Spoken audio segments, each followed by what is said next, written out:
Hey, welcome to The Explainer. Today, we're diving into a powerful scripting tool that can, and I mean this, revolutionize the way we manage our modern data warehouses. So, let's kick things off with a problem you probably know all too well. You're spending hours on those repetitive tasks, right? Building similar ingestion pipelines, manually kicking off jobs, just trying to figure out what in the world is inside your data lake. It can be a real productivity killer. But what if the key to automating all of that was already part of the Azure ecosystem, just waiting for you to use it? Well, it is. That's where PowerShell comes in. Okay, let's see how this works. Now, with so many tools out there, you're probably asking yourself, why should I focus on PowerShell? Especially when we're talking about data warehouses in Azure. That's a great question. And the answer is pretty simple. PowerShell isn't just another scripting language. It is the native automation tool for Azure. It's so deeply integrated that it's the natural go-to choice for managing and deploying resources on the platform. What really makes PowerShell so effective is that it was designed from the ground up for administration.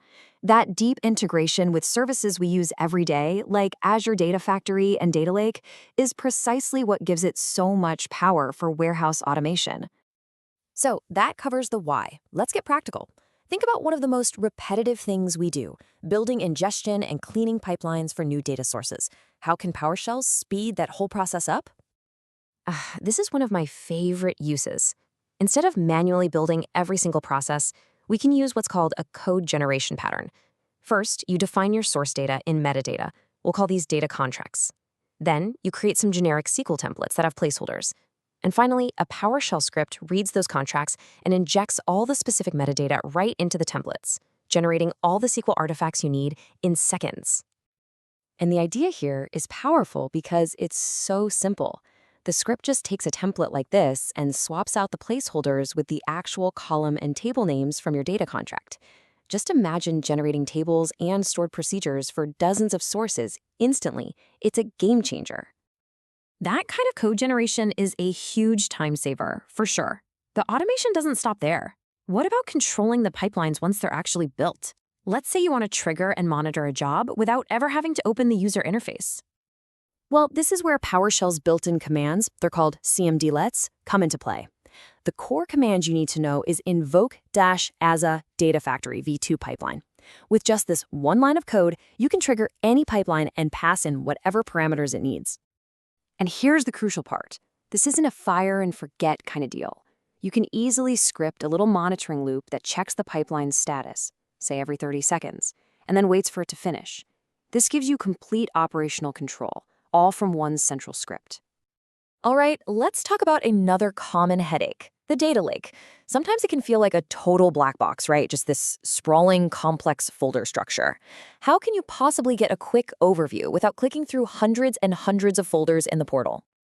This is a classic challenge, and PowerShell solves it so elegantly with something called a recursive function. All you have to do is write a short script that navigates through every single folder in your data lake, starting from any path you tell it to. And the result is just beautifully simple. The function processes that entire hierarchy and spits out a clean, indented list of your folder structure right there in the console. This means you can understand your entire lake's layout in just a few seconds. So, we've seen how PowerShell can generate code, control pipelines, and explore the data lake. But when you put it all together, what's the real advantage? Why should you invest the time in scripting all this? It really all comes down to two things: consistency and efficiency. When you do stuff manually, you open the door to human error, you get inconsistencies between environments, and let's be honest, it's just slow. Scripted automation enforces patterns, making your development process fast, reliable, and scalable every single time. So the real takeaway here is that PowerShell automation isn't just some nice-to-have skill. It's become essential for building a modern, agile, and resilient data warehouse.